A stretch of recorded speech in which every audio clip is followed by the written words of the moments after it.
जय हिंद। आज हम मध्य प्रदेश के कुछ महत्वपूर्ण प्रश्नों को सॉल्व करेंगे जो मध्य प्रदेश की सभी परीक्षाओं के लिए महत्वपूर्ण होंगे। पहला प्रश्न है, मल्हार राव होलकर की समाधि मध्य प्रदेश के किस जिले में स्थित है? तो इसका सही उत्तर है भिंड। अब कुछ अन्य समाधि या मकबरों के बारे में देख लीजिए। बाज बहादुर तथा रूपमती का मकबरा राजगढ़ में स्थित है। हुसंग शाह का मकबरा धार मांडू में स्थित है। मुमताज की कब्र बुरहानपुर में स्थित है। बाजीराव तथा अहिल्याबाई की समाधि खरगोन जिले में स्थित है। अगला प्रश्न देखिए, निम्न में से किसने लाल बाग पैलेस का निर्माण करवाया था?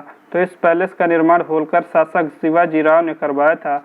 लाल बाग पैलेस इंदौर जिले में स्थित है। मल्हार राव होलकर वंश के संस्थापक रहे हैं। अहिल्याबाई के समय होलकर वंश की राजधानी महेश्वर हुआ करती थी, जो नर्मदा नदी के किनारे स्थित है, खरगोन जिले में। 1818 में महेश्वर से राजधानी इंदौर स्थानांतरित कर दी गई। यशवंत राय होलकर द्वितीय के द्वारा होलकर साम्राज्य को भारत संघ में विलय कर लिया गया। अगला प्रश्न देखिए, मध्य प्रदेश में मुख्यमंत्री व भारती योजना का शुभारंभ कब किया गया? तो इसका सही उत्तर है 1 अगस्त 2014। कुछ अन्य योजनाओं के बारे में देख लीजिए जो काफ़ी महत्वपूर्ण हैं, जैसा खेत तालाब योजना 2007, जननी सुरक्षा योजना 2006,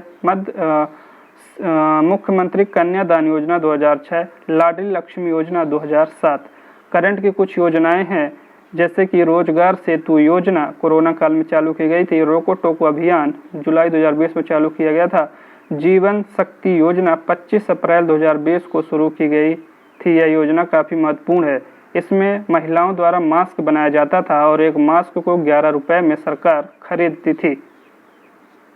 अगला प्रश्न देखिए, कच्छ का रण एक जंगली गधा अभ्यारण्य है। पहला कथन। दूसरा है, यह महाराष्ट्र में स्थित है। तो इन दोनों में कौन सा सही है? तो यदि पहला ऑप्शन सही है तो दूसरा गलत है, ठीक, क्योंकि कच्छ कहाँ पे स्थित है? कच्छ गुजरात में स्थित है। तो इसमें पहला ऑप्शन सही है, दूसरा एकदम गलत है। अब गुजरात के कुछ अन्य राष्ट्रीय उद्यान देख लीजिए, जैसे ब्लैक बक राष्ट्रीय उद्यान, वंसदा राष्ट्रीय उद्यान और गिर राष्ट्रीय उद्यान। महाराष्ट्र में कुछ राष्ट्रीय उद्यान हैं, उनको देख लीजिए, जैसे संजय गांधी राष्ट्रीय उद्यान, तदोबा अंधेरी राष्ट्रीय उद्यान, गूगामल राष्ट्रीय उद्यान। ये सब कहाँ पे स्थित है? महाराष्ट्र में स्थित राष्ट्रीय उद्यान हैं। तो इसका सही उत्तर क्या हो जाएगा? ए। अब अगला प्रश्न देखिए, संविधान का कौन सा अनुच्छेद सर्वोच्च न्यायालय को अपने स्वयं के निर्णय या आदेश की समीक्षा करने की अनुमति देता है? तो इसका सही उत्तर क्या होगा? अनुच्छेद 137। सर्वोच्च न्यायालय की बात करें तो इसका जिक्र भारतीय संविधान में 124 से 147 अनुच्छेद के मध्य है। 127 कुछ महत्वपूर्ण अनुच्छेद देखिए, जैसे 127, इसमें क्या दिया है? तदर्थ न्यायाधीश के बारे में बताया गया है। 129 में सुप्रीम कोर्ट अभिलेख न्यायालय है, इसके बारे में बताया गया है। 137 में सर्वोच्च न्यायालय को पुनरावलोकन की शक्ति दी गई है, जो अभी हमने जिक्र किया। 139 में सुप्रीम कोर्ट का रिट निकालने की शक्ति के बारे में बताया गया है, जो कि 5 प्रकार के रिट निकाल सकता है। पहला है परमादेश, बंदी, प्रत्यक्षीकरण, प्रतिषेध, उत्प्रेषण और अधिकार प्रच्छा। अगला प्रश्न देखिए, भीलों के निवास को क्या कहा जाता है? तो मध्य प्रदेश की प्रमुख जनजाति में से एक है भील। इनके निवास स्थल को फाल्या कहा जाता है, ठीक, इनके घर को कू कहा जाता है और ये जो कृषि करते हैं उसे चिमाता कृषि कहा जाता है। भीलों में कुछ महत्वपूर्ण विवाह पद्धतियां प्रसिद्ध हैं, जैसे गोल गधेड़ू अपहरण विवाह। भीलों में एक पर्व मनाया जाता है जिसका नाम भगोरिया पर्व। फैसला मूवी भीलों से संबंधित है, जिसकी शूटिंग झाबुआ जिले में हुई थी।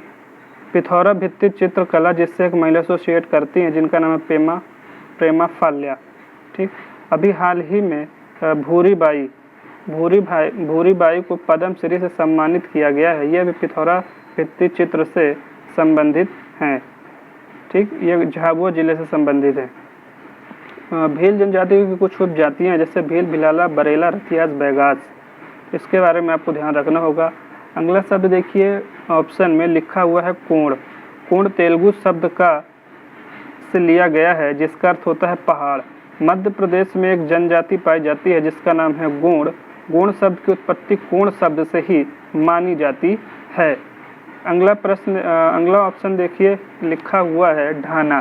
ढाना भारिया जो जनजाति है मध्य प्रदेश में, उनका निवास स्थल कहलाता है क्या? ढाना।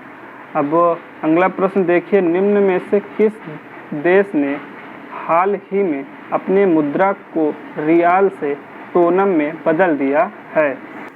तो रियाल से टोनम किस देश ने अपनी मुद्रा को बदला है? ऐसा करने वाला देश कौन सा है? ईरान। ठीक, तो अब हम ईरान के बारे में देख लेते हैं। जैसे ईरान की राजधानी क्या है? तेहरान। सऊदी अरब की राजधानी क्या है? रियाद। सीरिया की राजधानी क्या है? दमास्कस। और कुवैत की राजधानी क्या है? Kuwait city. इन सब की करेंसी के बारे में भी आपको पता होना चाहिए। जैसे सऊदी की करेंसी सऊदी रियाल, सीरिया की करेंसी है सीरियन पाउंड, और कुवैत की करेंसी है कुवैत दिनार, कुवैती दिनार।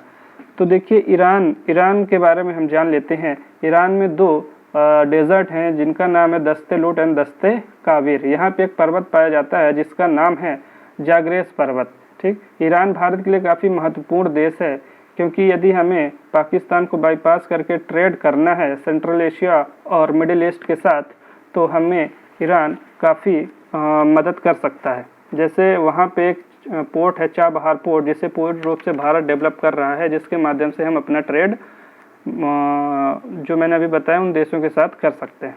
ठीक, अब अगला प्रश्न देखिए, चरण पादुका नरसंहार निम्नलिखित में से किस तिथि को हुआ था?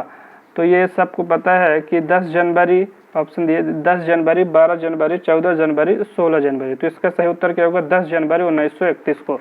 इसे मध्य प्रदेश का जलियांवाला बाग हत्याकांड भी कहा जाता है। जलियांवाला बाग हत्याकांड भी कहा जाता है। चरण पादुका मध्य प्रदेश के छतरपुर जिले में स्थित है। कहाँ पे स्थित है? मध्य प्रदेश के छतरपुर जिले में स्थित है। चरण पादुका उर्मिल नदी के किनारे स्थित है। यहाँ पे एक संगोष्ठी चल रही थी जिसमें ब्रिटिश कमिश्नर फिशर ने आदेश दिया गोली चलाने का, जिससे 6 लोग मारे गए और 29 घायल हो गए। इसे मध्य प्रदेश का जलियांवाला बाग हत्याकांड भी कहा जाता है। यह घटना 14 जनवरी 1931 को मकर संक्रांति के दिन घटी थी।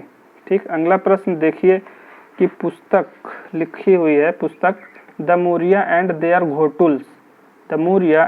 घोटुल्स, इसके लेखक कौन है? ऑप्शन नहीं दिख रहे होंगे आपको, फिर भी मैं इसका आंसर बता रहा हूँ, वेरियर एल्विन इसका सही उत्तर होगा। कुछ अन्य ऑप्शन यहाँ पे लिखे हुए हैं, उनको आप देख लीजिए। जैसे माई लाइफ माई मिशन, ये पुस्तक है बाबा रामदेव की। क्या लिखा है? आई एम नो मसीहा, ये पुस्तक है सोनू सूद की। और एक पुस्तक है द एरा ऑफ डार्कनेस, यह पुस्तक है शशि थरूर की। इनकी एक पुस्तक है वाई आई एम हिंदू, ये भी शशि थरूर की है। तो इस प्रकार के प्रश्न आज कंप्लीट होते हैं। आशा करता हूँ आपको अच्छे लगेंगे। जय हिंद।